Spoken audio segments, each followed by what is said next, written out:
Hi friends, welcome to cine family two. TV serial actor Kiran Kanth Sundari Brahmamudi Guppedantha Manasu సీరియల్లో నటించి వాళ్ళ సీరియల్స్లో నటిస్తూ మంచి పేరును గుర్తింపును సంపాదించుకున్నారు.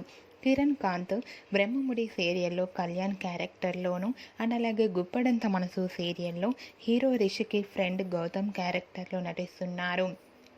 కిరణ్ కాంత్ తన ప్రతి అప్డేట్స్ని ఎప్పటికప్పుడు షేర్ చేస్తూ ఉంటారు. అయితే రీసెంట్గా కిరణ్ కాంత్ మళ్ళీ తిరిగి గుప్పడంత మనసు సీరియల్లో గౌతమ్ క్యారెక్టర్లో రీ ఎంట్రీ ఇవ్వబోతున్నారు. గౌతమ్ క్యారెక్టర్లో కిరణ్ కాంత్ రీ ఎంట్రీ ఇస్తున్నారు కాబట్టి ఈ సీరియల్ ముందు ముందు చాలా ఇంట్రెస్టింగ్గా ఉండబోతుందని తెలుస్తుంది. గౌతమ్ రీ ఎంట్రీ విషయంపై మీ అభిప్రాయాన్ని మీ కామెంట్ రూపంలో తెలియజేస్తూ లైక్ చేయండి, షేర్ చేయండి. మరిన్ని ఇంట్రెస్టింగ్ అండ్ లేటెస్ట్ అప్డేట్స్ కోసం మా సినీ ఫ్యామిలీ 2 ఛానల్ని సబ్స్క్రైబ్ చేసుకోండి.